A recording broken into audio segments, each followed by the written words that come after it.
So this is going to be about jealousy, curses, and AI, believe it or not. And so I'm going to share something that is heartbreaking to me. I work with a couple, twin flame couple. They're an amazing couple. They're under 30 years old. And the masculine's twin mother is a very successful psychic. She makes over 6 figures. And she placed a curse under his pillow. I kid you not. In a particular language from a foreign land. I won't say which one because it doesn't matter. And it was a curse.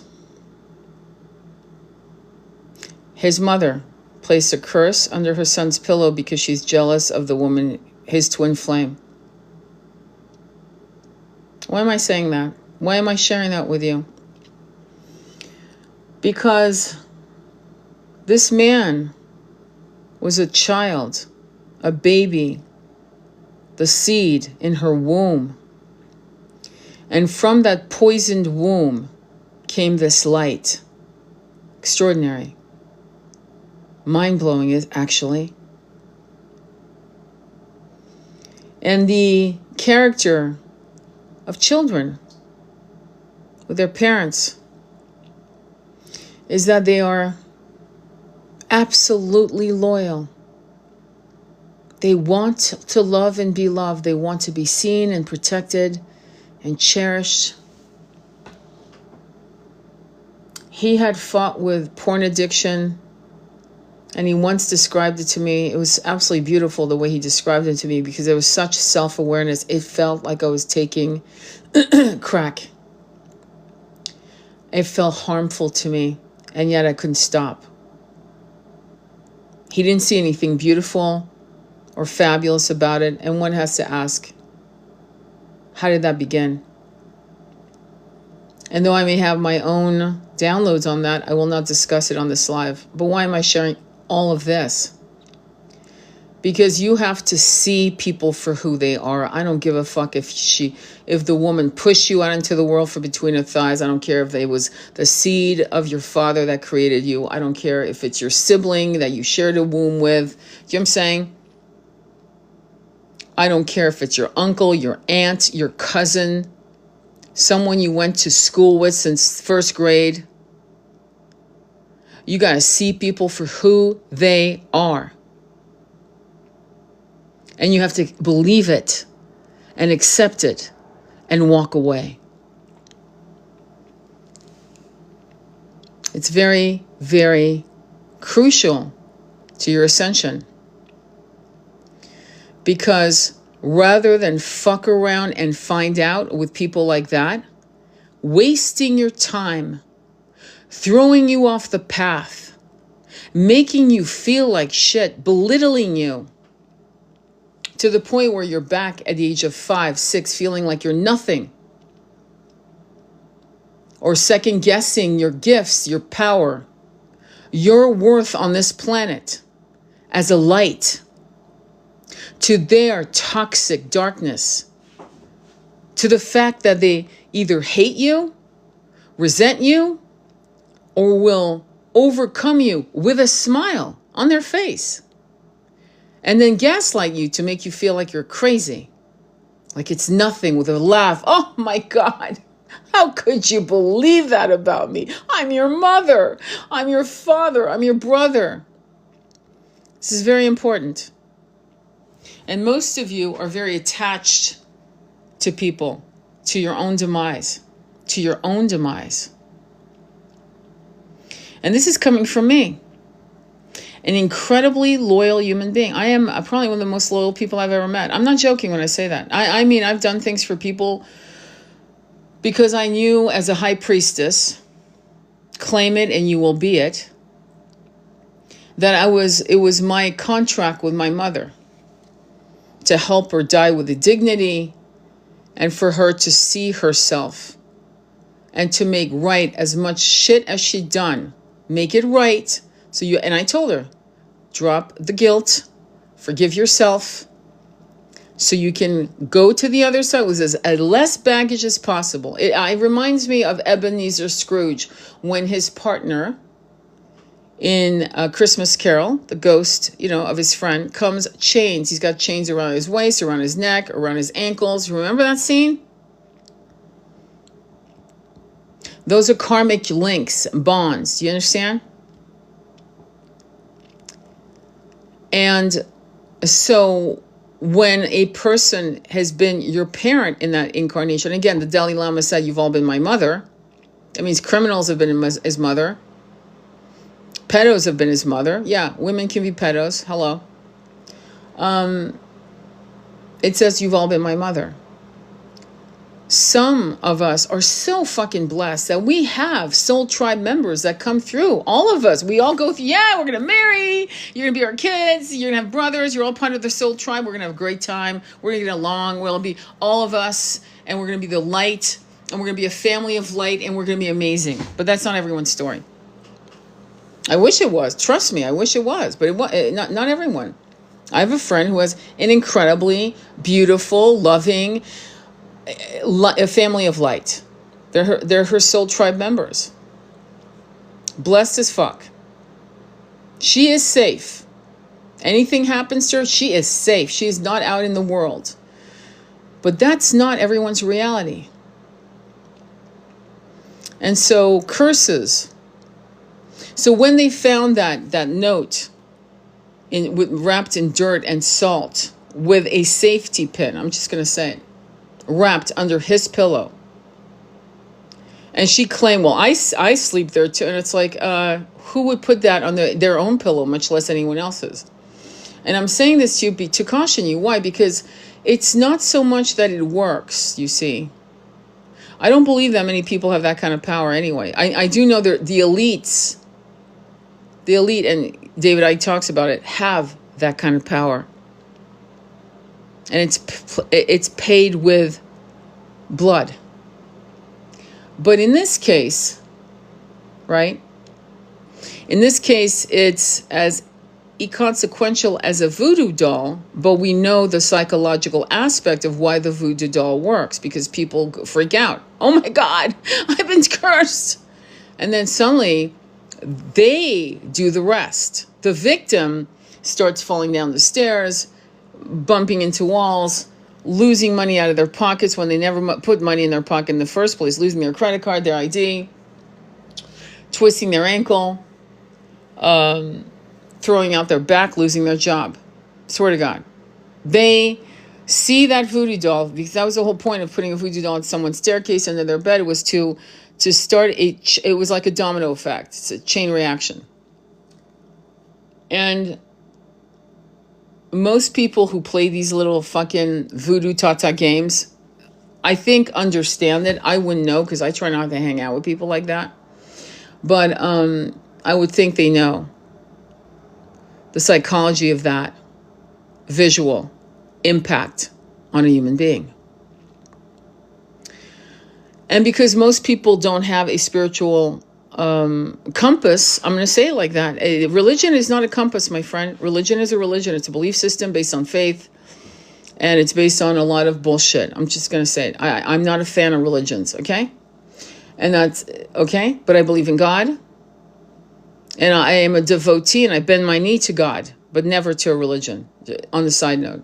But people who have the foundation of these religions, be it Mormon, which I could fucking scream to the rooftops on that one, and other religions, Abrahamic religions. This is why we call them Abrahamic, the three fucking branches of that tree.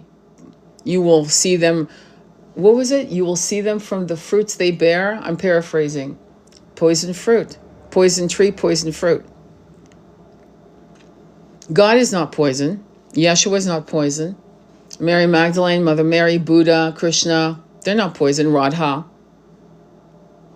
Shakti, Shiva, they're not poison.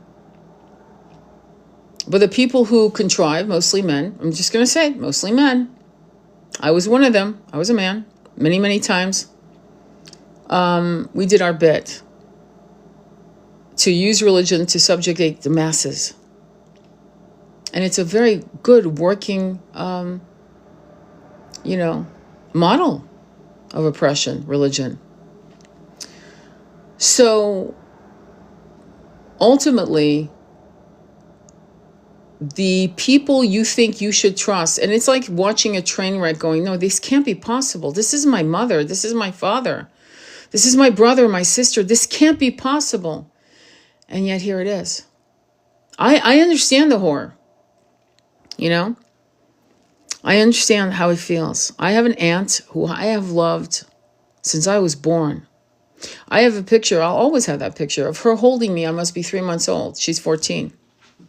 And she had saved her money to buy me a little gilet, a little sweater for me, a little, like a bib, okay? Made and beautifully knitted.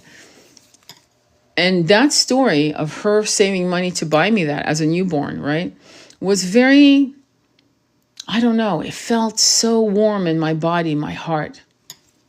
But when I realized she was a Zionist, when I realized she was all into the lockdown and the little jab, I forgave her. I was like, well, you know, we all have different opinions, jab.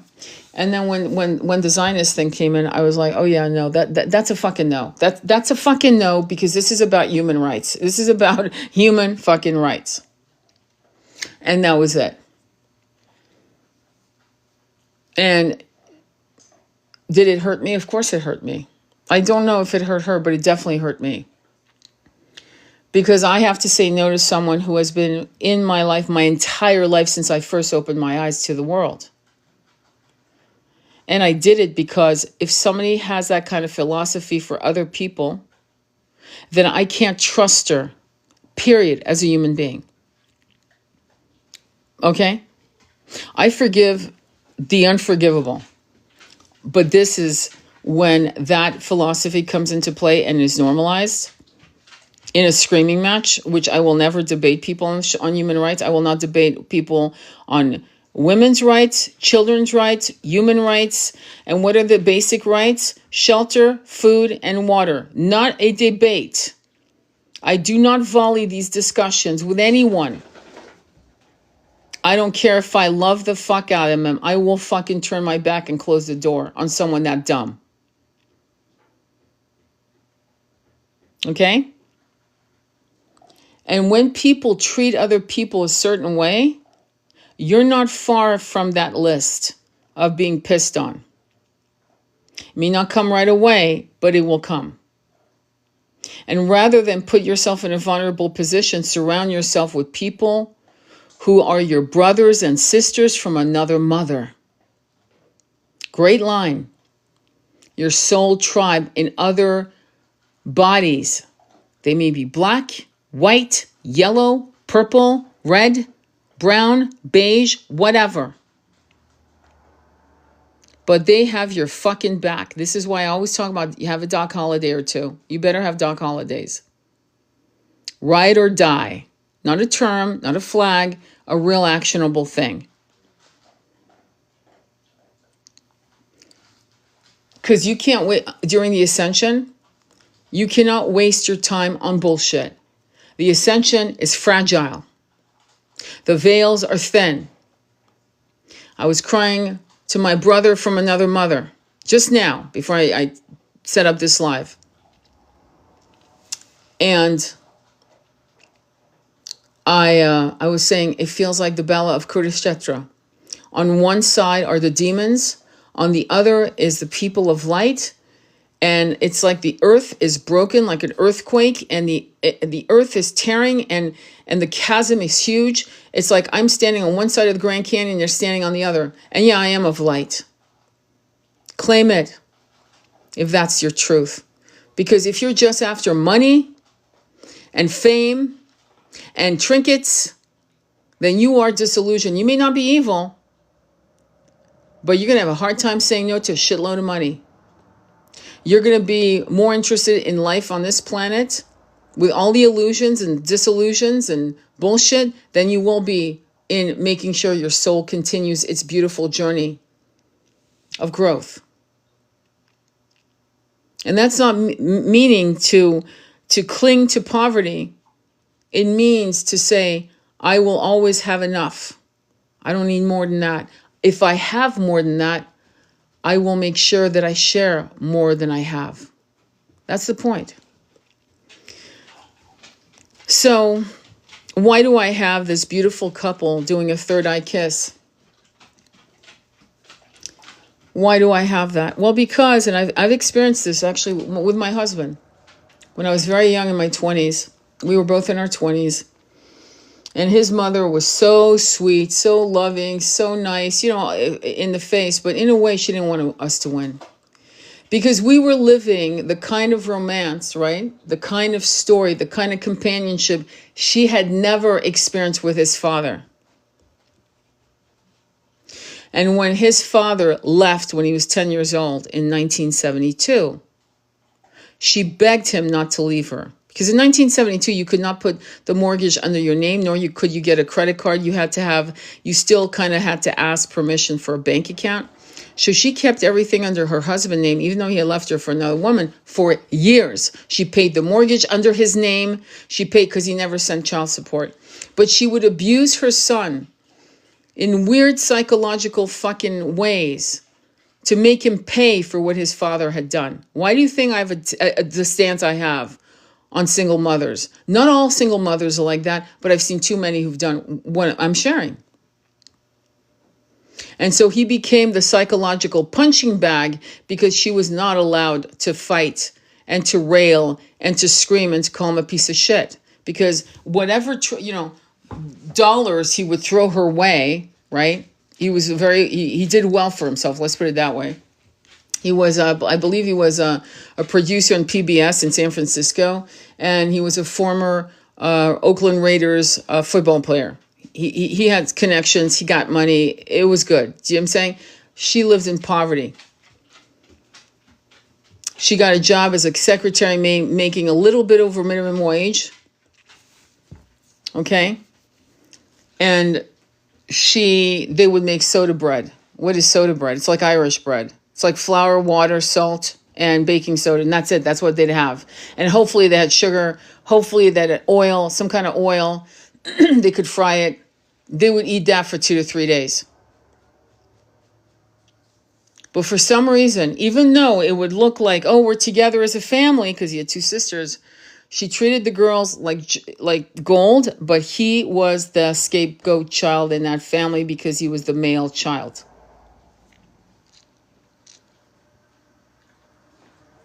She became his enemy without him knowing, in subtle, covert, narcissistic ways. And it fucked him up. He became an alcoholic. So there are different ways where parents, right? Because he needed, at the age of 20, he needed to fucking get the hell out of that house. And that didn't happen until he met me. And I was very friendly with her. She adored me. Why? Well, because she adored me to a point. And why am I sharing all that? Because these are dynamics you may recognize in your own situation, or will, or maybe you've experienced that. And believe what you fucking see. Fuck the smiles and the kind words. What are the actions? Because the actions are opposite to the kind words, to the smile. Because when my client found that fucking note under the bed, there was a laugh. Oh my God, I sleep in that room. But who puts a note with a safety pin with dirt and salt? And it looked like a curse. It did. The level of gaslighting and evil colliding and merging and bonding and jiving is amazing. And because people of light are so sweet, you have such good hearts. You're so good as people. You can't believe that train wreck. You're like almost, well, maybe I'm being paranoid. Well, maybe she was cleaning up the house and the trash just felt under this freshly made bed with the pillowcase on top of this, or whatever you find under the bed, or the little subtlety of you saying, in some kind of pain, and them saying, oh, buckle up, buttercup. You're going to be fine. You're not the only woman that's ever had a baby. Or you'll be fine. I mean, you broke your leg. You're not the last person who's ever broken their leg. I don't want to guess on this, or else I'd accept. And these subtle gaslightings, you don't volleyball that shit. You call them out. What are you saying? Like, I broke my leg. I'm in fucking pain. I'm in fucking pain. Oh, gosh. Pull yourself up by the bootstraps. Evil comes in multiple ways. And that's evil. That's evil. Because empathy is completely a different scenario. Okay? Empathy is, oh my God, I'm really sorry. What's going on? Like, I know you're in pain. What can we do to make you comfortable? I don't know, what a concept. Instead of gaslighting. So the reason why I chose this picture, she's pregnant. If you look, you'll see she's pregnant. Is because when twin flames and twin rays are together in front of family members who have never had this kind of sex, never had this kind of love, never had this kind of connection, they will fucking hate your guts. They will resent you. And you will never see the cold stare, the resentment, the anger. Why them, not me? And yes, it will come at you. And you have to make a decision of cutting them out of your fucking life. And if you want to tell them why, you can. But they'll I don't know why my children aren't calling me. Because you're an asshole. You're an asshole. I love how these people have this support group on this particular live. It goes on for fucking 6 hours. I know, because I'll doom scroll sometimes, I admit. And I'll see them still fucking yapping. And I'm like, bitch, you're not fucking innocent. Because when you have children, you fucking repair. I've said this before. You repair your shit. I fucked up with my son. I worked my ass off to repair. To admit. To fucking, I'm not just sorry. I'm sorry because of 1, 2, 3, 4, 5, 6, 7, 8, 9, 10 reasons. You say it where you fucked up. What frustrates good human beings, and my son's a good human being, is that sorry for what? Sorry for what? Well, because you said this and this about me. Okay, good. So I'm sorry I said this and this about you. You know, I was angry, and that's not even the excuse. But I was angry, but that's not the excuse. I should have never said that to you. I should have never did that to you. I should have never behaved that way. My anger is not the reason for me to go off on you on X, Y, and Z. Do you understand? Accountability, humility, bending the fucking knee. If you want to really work on relationships, that's what you do, because we are all going to step on dog shit. Every single one of us. We're not walking on water. We're not fucking infallible. I have our toxic traits, our shadows. And the problem with the New Age community is they want to act like we have little wings. I love wings. Stop asking. We all have little wings in their little minds in the New Age community. That's why people are fractured, because they're like, wait, I don't believe in my religion. I walked away from Mormonism, Islam. I'm no longer Jewish, practicing Jew. I'm no longer practicing Catholic. I'm walking into New Age, and they're just as fucked up. Except now they're in massive denial. When people are young, beautiful, and in love, unless your elders have gone through what you're going through, the beautiful notebook story, you know, an elder now. Oh my God, I know how it is to feel like, oh, I love the way you look. You're so cute. Like, that should be the only fucking response. But the average person out there, I'm in shock, you know, because I honestly thought that people my age, people, it's fuck, the younger you got, the better sex, the better intimacy, the better self-realization, the better connection. Oh my God, we're reading this book together. I bought a copy, he bought a copy, we're reading it together. That was my experience with my love. Making love, taking a break, reading a book, going, oh my God, look at this quote, and reading out loud to your lover, taking hikes, making love in the snow, making love in the wind, you know, in the leaves, in autumn. It never occurred to me that people live their lives thinking that never experiencing this shit. So an elder that has experienced this in the past, 9 times out of 10 are not going to be jealous of somebody else coming up having even better experiences, because it says, oh yes, even better than me. Oh my God, I love that for you. Even better than what I experienced. That's what I want for you, my son, my daughter. That should be normal, but it isn't. And I kind of knew that, but now I'm really realizing the depth of fucking how evil sits in your living room, in your dining room, in your consciousness, because of the link of bloodlines. Why do you think I constantly say you are a caretaker of your bloodline? You are not your bloodline. I'm full Cherokee. I'm full Irish. I'm a proud African American. I'm a proud Jew. I'm a proud Arab. In this life, you're a caretaker to this shit. The lineage, the people who birthed you, the people who raised you, do you understand? It's temporary shit. And what makes you loyal is the loyalty that is surrounding you, and loyalty breeds loyalty. Contempt breeds contempt or fear, or I don't know, like ghosting. If you are an elder and you don't want better for your son or daughter, check your fucking self. Go into therapy. You should want your daughter to be better looking than you, happier than you, more successful than you. She should have more than you ever got. And if she doesn't, you should think twice. It should bother you that she has less than you. I'm sorry. That's a good parent. A better body than you, a better face than you. My son, I look at my son, I look at my husband, who was a beautiful, physically gorgeous man, who was so proud that our son was, in his mind, better looking than him, stronger than him, smarter than him. That's how it should be. And it's not. It's actually not.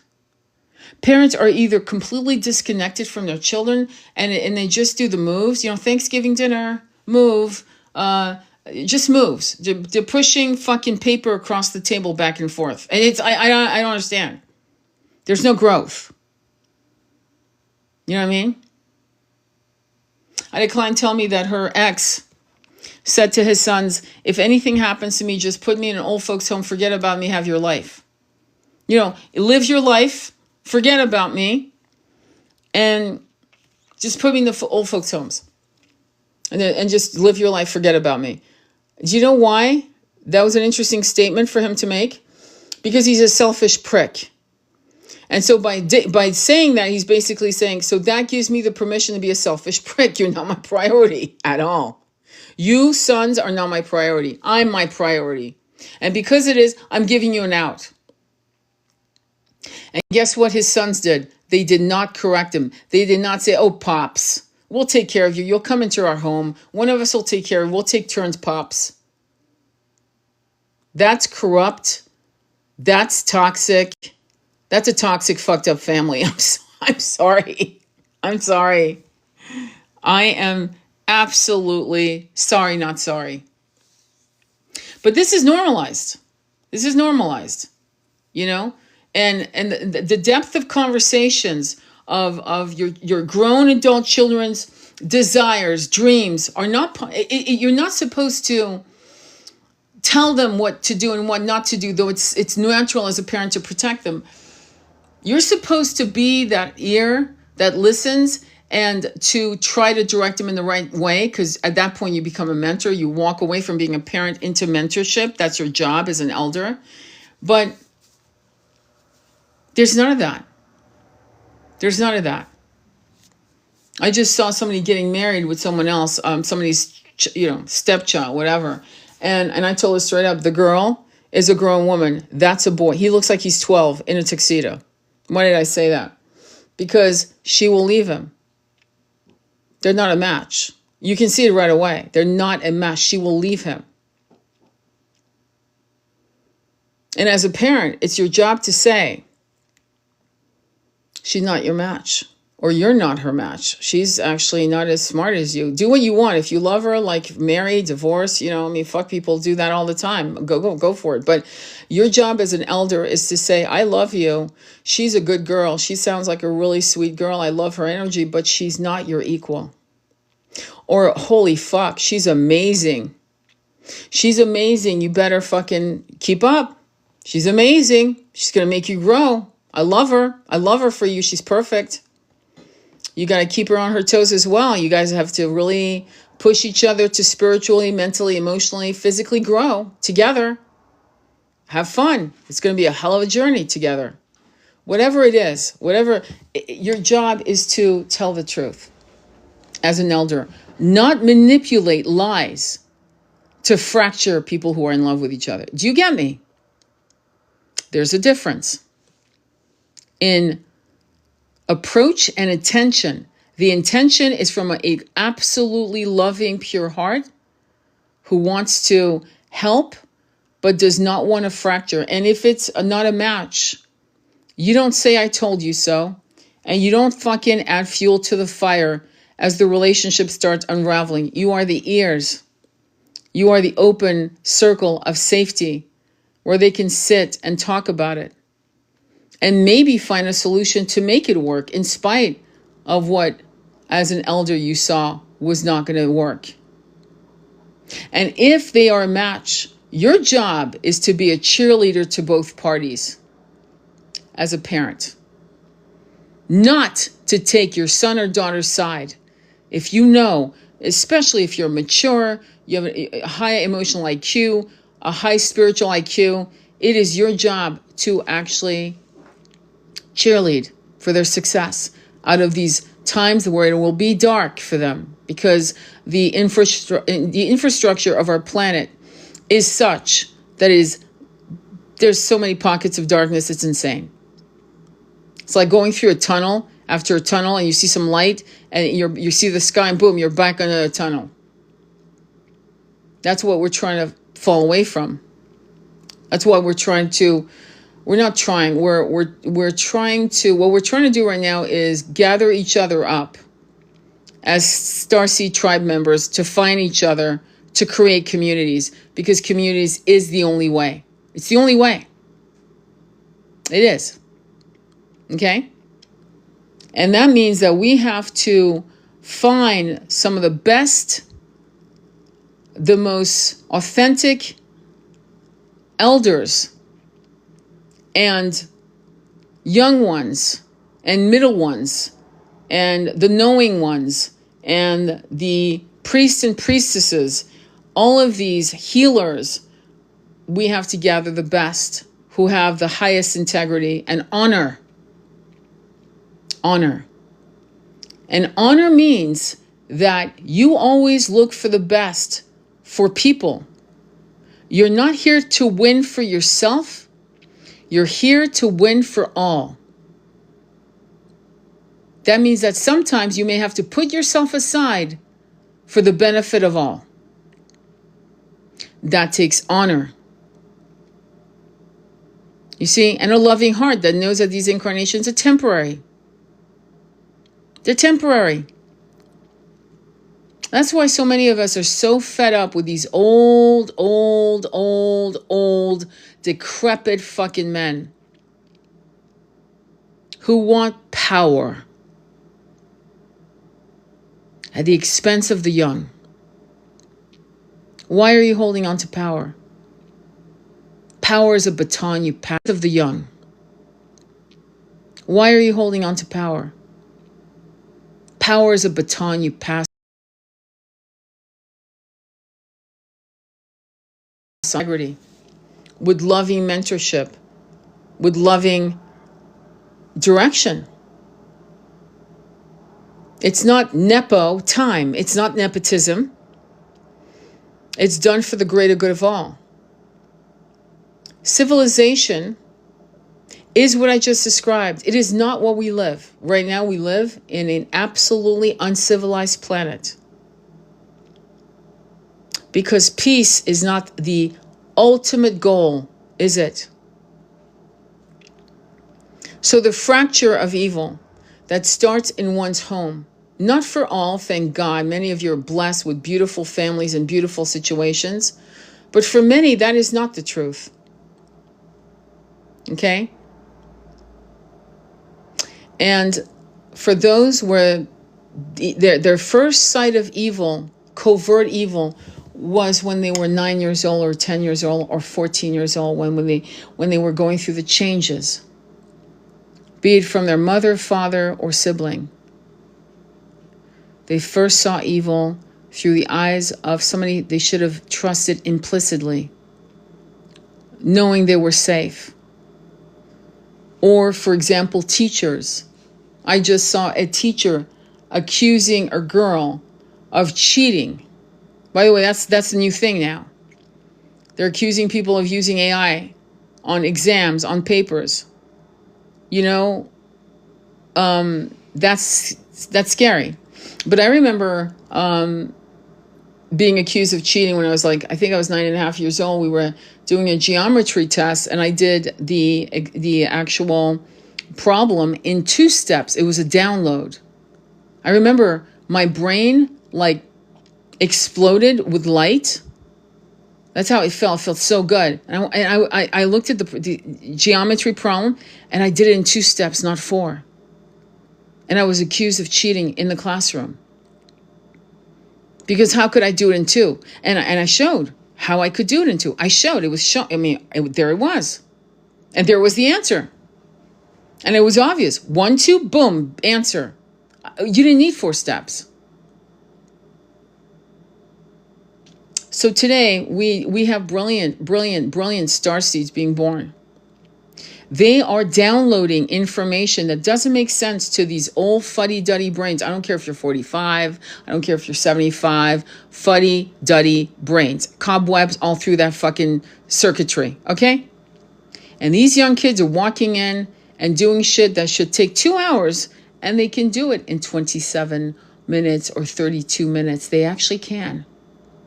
Because they studied, some of them have photographic memory. The most famous person who had a photographic memory, Jim Morrison from The Doors, you could pull a book out, read a sentence, and he'd say, page 97, chapter 2. And he had a photographic memory. So what are we going to do? Lobotomize, shame these people that have these gifts? Because they have them. They're out there. Because we think AI is doing everything. I'm bringing up all kinds of subjects because what we're seeing here is evil. And that's really the conversation. Evil in your family, evil in your workplace, evil in universities, colleges, and schools. The concept that it's considered normal to fucking call out a person, whether it's a child or a young adult in a classroom in front of everyone, a cheater. That's evil. Even if it's true, that's evil. Because we know how fragile human beings are and how they will take their fucking life over any reason. Just give me one. The straw that broke the camel's back moment can be that humiliation. Evil's an interesting concept. Because we have overt stories of Buddha, 40 days and 40 nights, or whatever the hell it was, out there fasting, out there meditating, and Satan, whatever, demons, whatever you want to call it, coming to lure him into wealth, money, women, And then Jesus having the same experience, 40 days in the desert, again being, bend to me and all this will be yours, wealth, money, and pussy. And then we put down men who say no. We put down women who well, don't you want to win? Yeah, but not that way. The price is too high. I don't know what we're going to do in our society, but I do know this. This I know I will stand on the hill on this one. We need community. We need community. We need to teach as Plato did, in the open air, in the open sky, in the sun, in the wind, in places like rocks and mountaintops, looking out in the expanse of the ocean, the Aegean Sea. and teaching our children to think, not to follow orders, to think, to actually formulate new, brilliant ideas. Some of these kids are amazing. I was an amazing kid. My son was an amazing kid. My husband, when he was 10 years old in 1972, said he was from the Pleiades before anyone spoke like that.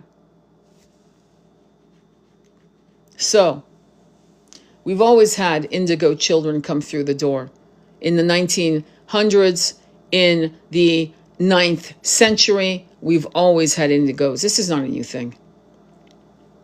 Indigos are those that kick down the fucking doors and say, not today, not today, not your bullshit, not today. And the reason why we need communities is so that we can nurture these beautiful, genteel souls and these fiery souls and these passionate souls. They cannot be put in systems of oppression that begin from day one with the letter A. Okay? Learning your alphabets. Learning how to write your name. And what's interesting about writing, which is interesting, very, very interesting, in fact, it's important, is that channeling, automatic writing,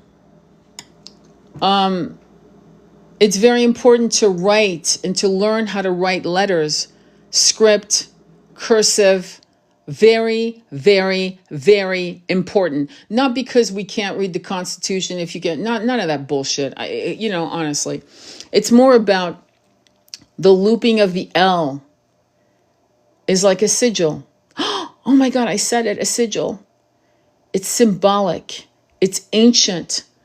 It's a cuneiform. It's like a movement of the hand on a scroll, parchment, on clay tablets, on copper, engraving the L, looping the O into the V with the beautiful finish of the E, all linked as one word, linked with the loops. It's artistic. It opens the mind up to a child. So not only can they block print their name, they can actually loop their name. Love, peace, Matthew, Yeshua, Baron, Brian, Ryan, Daniel, Josephine, Mary, Alexandria, Elizabeth. The looping of those names, the beauty of writing their names. It's interesting because there's a guy who actually, it's a guy. He will use a fountain pen or ink pen, like a beautiful plume. He'll use red ink. You'll see, you've probably seen him, and he'll use he'll actually use cursive, and he'll loop people's names. There is another person doing it on like a Zen little sand plate where I believe it's a she, will write in cursive their name and then use a little rake to erase it, and she'll write a new name. Why are people involved in looking for their name to be written in such elegant manner? Why? It's a subtle triggering of self-love. Believe it or not, that name. And by the way, and I know it's a temporary name. Because you're in a temporary avatar body, right? But yet it does something to the person. So I've talked about evil. I've talked about toxic parenting and toxic parent. I've talked about jealousy. And I've talked about AI and its damage. And I've talked about writing. And automatic writing is when you put your hand to a page, a notebook, usually big, I would say very big,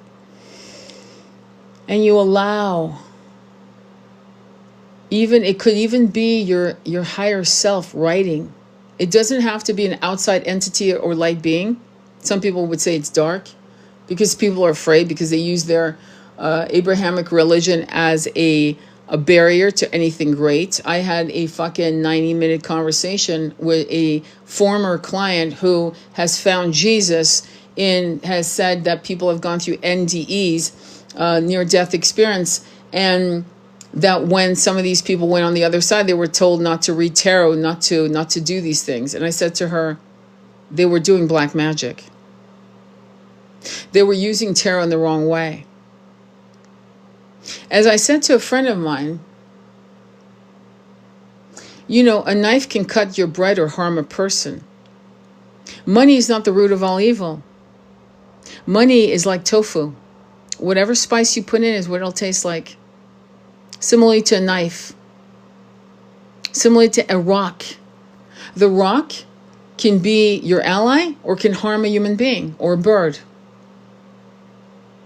We have to start taking responsibility. It's not what is held in one's hand that is harmful. It is the person whose hand is attached to their deviant consciousness that is harmful. I can have a knife, a rock, in my pocket, and no one will come into harm. And yet somebody else who is deviant and fucked up will take these two things, have the exact same tools, and harm a human being or dog or cat. You see what I'm saying? We need to stop being so stupid with the weird way we have been taught to see things. Blaming money, blaming rocks, blaming knives. You know what I'm talking about. Blaming. We are blaming also immigrants, not realizing that human beings are human beings. Some are good and some are definitely not. And we are taught to think like we're, 12, black and white thinking, which is highly dangerous and will never bring us to the light. Anyway, I hope this helped. I'm going to see what comments you have here. It's all about intention. Very true, Star. Exactly. And I think what we also, I've been too beaten down by teachers saying I couldn't possibly create that. It's brutal and cruel. It is so cruel. I'm kind of tearing up right now. I'm sorry if you hear it in my voice. I have seen brilliant people destroy. I'm going to tell you a story. I'm going to tell you this story. It's one of the things I'm so proud of my son. When Baron was 8, when my son was 8, we were homeschooling. We homeschooled him. It was a quasi-homeschooling, and then I took him full on. And we would meet once or twice. I think it was once a week. I forgot, but I'm just going to say once a week. Once a week, we'd meet in the classroom setting. And in it was she was autistic, this little girl. She was skinny and tiny for her age, And a praying mantis had been brought to the class, and she was not allowed to touch it, which was weird. My son touched it, everyone touched it, and my son... and this teacher was seemingly kind. I swear to God, you would have said, I'm going to call her Mrs. Heather. Mrs. Heather looked like she was very kind and very cool and very this, that, and the other, okay? And for some reason, she didn't let the little girl. And my son said, why don't you let her touch it? And Mrs. Heather was like, well, yeah, sure, she can touch it. Like, somewhat annoyed because she didn't want to cater to the kids' neurological differences and maybe experiencing the praying mantis. Another time, same child, same little girl. That little girl had her hand up to answer a question. And Mrs. Heather would not call on this kid. She was calling on every other kid. And finally, my son stood up and said, why aren't you calling on her? She's been putting her hand up forever. He was 8. He was absolutely mortified. Actually, worse, angry at her. Why are you ignoring her? Why aren't you calling her? She's had her hand up. And she did. I was there. She did. And the reason why I didn't interject is I was watching the teacher and watching her behavior with this little girl. And I had a meeting with another woman who was the director of the program. Dr. Nikki. And I went to Dr. Nikki and I exposed the teacher and said, she's not good for this. She's nice. Absolutely nice. I don't think she's comfortable with neurodiverse children. I don't think this is a good position. I called her out. I didn't have a pot to piss in, had no money, had no influence, wasn't a donating parent. I wasn't donating 10 grand to the school, shit like that, to the system. I still did it. And I insisted. Because what I was saying was not based on funds. It was based on integrity and fighting against injustice. This kid was being fucked up. This kid was going to start thinking that her voice didn't fucking matter. She's already shy. She already didn't feel good about herself. She probably already knew her diagnosis, by the way, as an autistic child. And eventually that teacher was removed and moved on to more neurotypical kids, removed from that class, removed from that system. Because it was a mixed class of neuro and non-neurotypical kids. I was so proud of my fucking son, man. He's always been that way, okay? And he grew up that way. I won't take full credit for, nor will my husband take full credit, Nick. But I will say this. He was born with this. We nurtured it in him.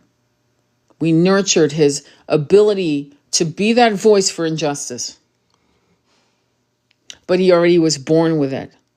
And other people can actually extinguish that in kids. Teachers, parents who support the teachers and shit like that. Unless my kid has done something harmful to someone else, like literally hurt them physically, and or my kid tells me why, maybe it was a defense issue, right? I defended myself. He attacked me first. I'm fucking team my son, or my child. Not team teacher, not team PTA, not team fucking principal, team your child. You're their team. And unless your child admits that they were wrong and you know they were wrong, you fucking back your kid. Fuck them. Because they're not in the business of taking care and protecting your child. They're not. Don't you get that by now? They don't give a fuck. And some of the teachers I've had that were extraordinary,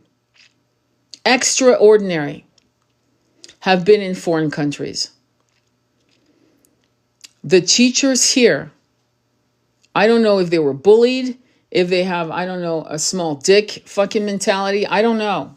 But I'm not jiving with what I'm saying. I'm not liking it. I remember I was one of the top schools in the country. It's called Pacific Palisades High School in California. And they were busing kids out of the ghettos. This was like in the 70s. I'll never forget the teacher starting the math class with, I don't care if you learn or not, I get paid anyway. 40 chairs, 45 kids, 30 books. That's why when people tell me, we're trying to get the educational system better, I'm like, you're full of shit. You're full of shit. You have it. Best school one of the best, one of the richest, Pacific Palisades. Pali High. Today it's a charter school. And today that school probably is better. But how many ways do we have to keep fucking over our young minds? Well, because we want them not to lead and become thinkers. And so homeschooling is probably your only way to honor your child's brain as it develops. I'm not kidding. And for many of us, we chose poverty. I'm being straight up. Poverty. One income family. That means poverty. Over putting our kid in the fucking machine. The Wall, Pink Floyd.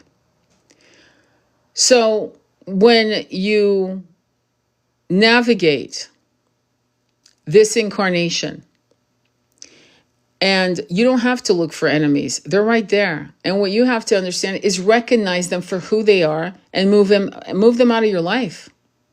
Be it a system, public schools, be it your family or some of them, move them out of your way. Because you have to win. You have to become independent, resourceful, Do or die.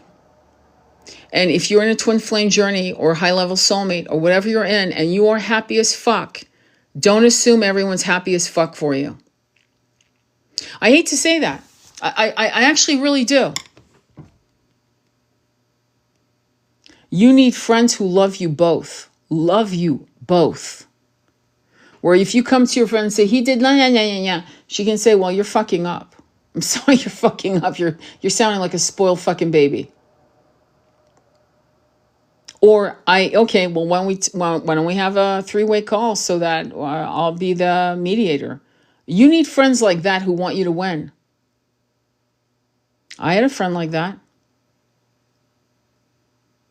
I did.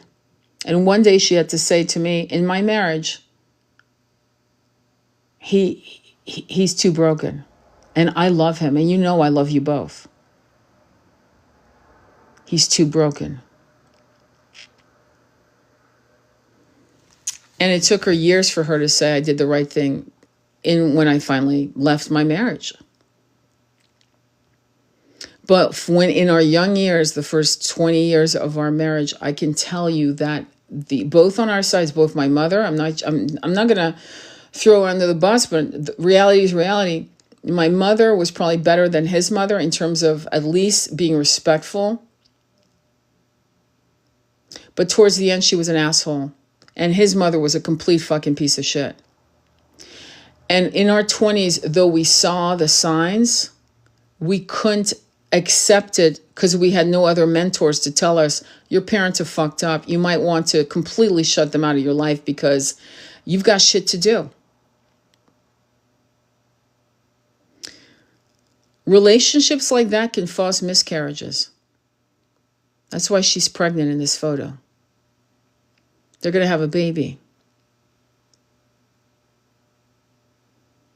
And she needs all the nurturing and all the love and all the support and all that. And if those fucking family members can't get them fuck out of your life so you can have a healthy baby, shut them off.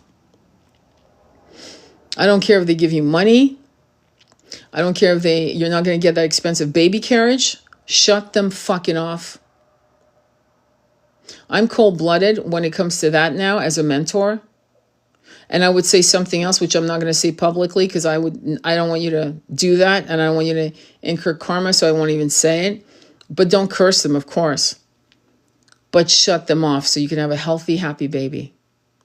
Because these people, these elders that should have you, they should have your back night or day, rain or shine.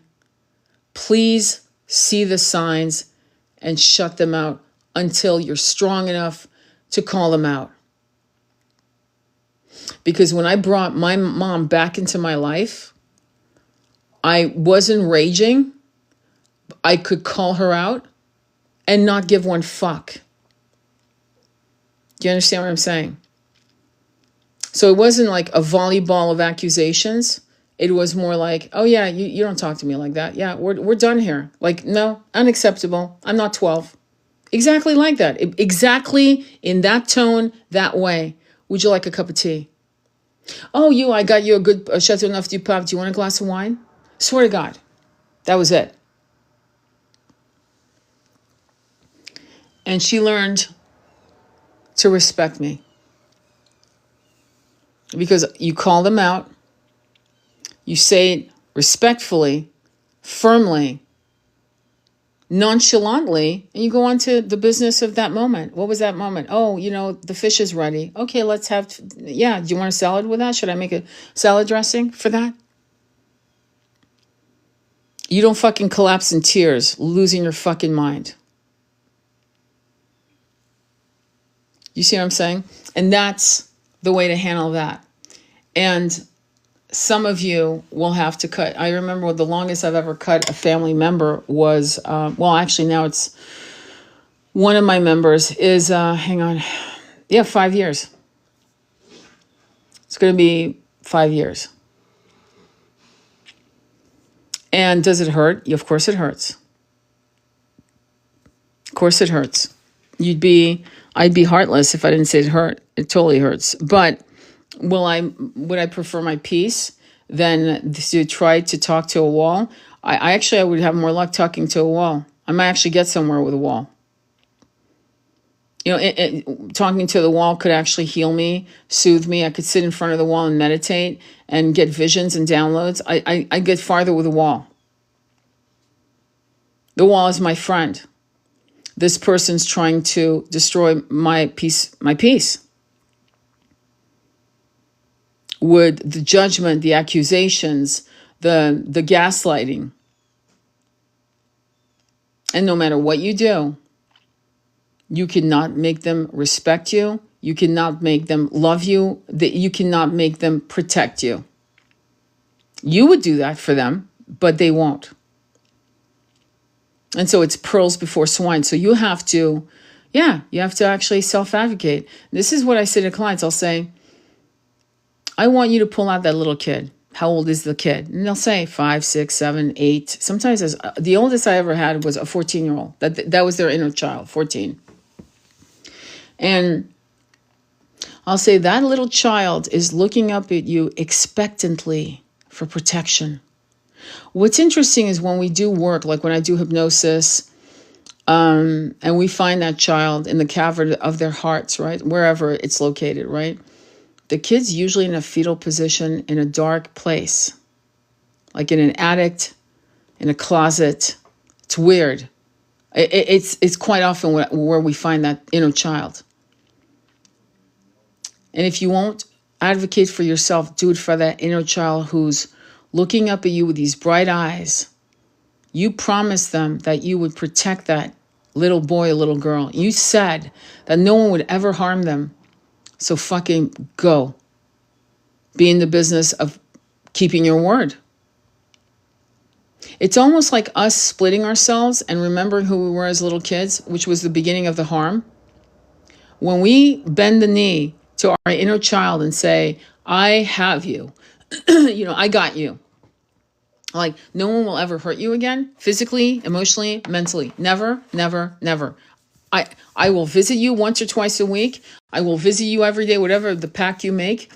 And when somebody comes at you, you're not even protecting you, because some people still can't handle protecting themselves. I swear to God, they don't think they're worthy. But they sure in the hell go mama bear, papa bear with the inner child. So maybe that's what you do. AI, let's go back to AI, is not a replacement of your downloads, nor does it replace anything else. I urge you to go back to automatic writing. I urge you to put hand to pen to paper. I urge you to philosophize on your own, just writing and writing until you have these amazing downloads, your downloads. Because what AI has admitted, by the way, as a consciousness flow, as a conduit, however you've seen AI, it's admitted that it's mirroring our consciousness. It's admitted that multiple times from multiple content creators. What does that mean? It's already in you. These brilliant aha, oh my God, mic drop moments, they're you. They're in you. And you need to nurture that garden. And that garden is as beautiful as the energy you put into it, or as arid as you ignoring it. There's multiple steps to your journey. There are multiple things for you to look at and multiple things for you to consider as you ascend. You are your worst enemy, or you are your own Doc Holliday. It's really up to you. You decide. You have free will. What you do with that information, again, is up to you. So, let me see. I really need another reading. Yes, Shannon, I'm going to go ahead and send it to you. Hang on for a quick second. For an hour. But I do sliding scales. But I don't like to say it because people take advantage. But, if you really need a reading, let me know. And then feel free to private message me directly, Shannon, on this, with your phone number. Or you can go to my email, just put reading in in capital letters, reading, and just put, and my email is womb, like a woman's womb, templehealing@gmail.com. Womb, WOMB, temple, like a temple, healing, like you're healing, @gmail.com. And then put in big capital letters, reading, okay, all caps, and then I'll see it. And then I'll call, and give me your cell number, and I'll call you immediately. I'll call you within an hour. I'm not going to say immediately, because tomorrow I'm really busy, and I've got a lot to do. But I'm free tonight. If you're open tonight, I'm free tonight at around 9 p.m. Eastern. But my point, okay, is that how you align yourself with advocating for your inner child, how you stop gaslighting yourself and you refuse to let other people gaslight you. Oh, you're just paranoid. Or you're too sensitive. You know, that kind of shit. Yeah. It's death by 1,000 cuts if you do not become that inner power that aligns with self-advocacy. And it's, yes, it's a form of protection. You know, when people say, I'm protecting my energy, well, it's interesting. What does it mean? The whole video, this whole live explains what that means in brass tacks. This is actually a blueprint of what that means. When somebody says, I'm protecting myself, that's what I feel it means. That doesn't mean I'm correct. But in my experience, that's what it means. And I will say this, and this blew my mind when my husband, the father of my son, when I was pregnant, I was 37 years old when I was pregnant. And I was working because the infrastructure, my friends, this infrastructure is not kind. Because I needed the insurance, because what my husband was doing was not covering, we had no insurance through him, it was through me. You know that story? You've heard it fucking millions of times. And he would wake up earlier than me to go to the computer, because we shared the email. That was, again, you know, this is 2000, right? 1999, 2000. And he would delete my mother's emails because he was afraid I would have a fucking miscarriage. I'm not kidding. Swear to God. Okay? Because she was unhinged. This is what he was my protector. In this incarnation, he was my brother in past lives, my lover, my husband in past lives, and he was my protector. And he still protects us from the other side of the veils. He protects our son and me constantly. And then there's my twin also on the other side protecting me. And my son, believe it or not, he came to my son when he died. The night he died, my twin came to my son. So we have protection. And we're all part of the same soul tribe family. Do you see what I mean? All four of us. But not his mother, not my mother, not his father, definitely not his father. His father was a piece of shit. Not my father. Okay? Not his sisters, not my brother. It's like, as you get older, you start realizing, who the fuck is this person that's my brother or sister? You're like, who the fuck are these people? Like, okay, I get the title sister and brother, but who the fuck are they?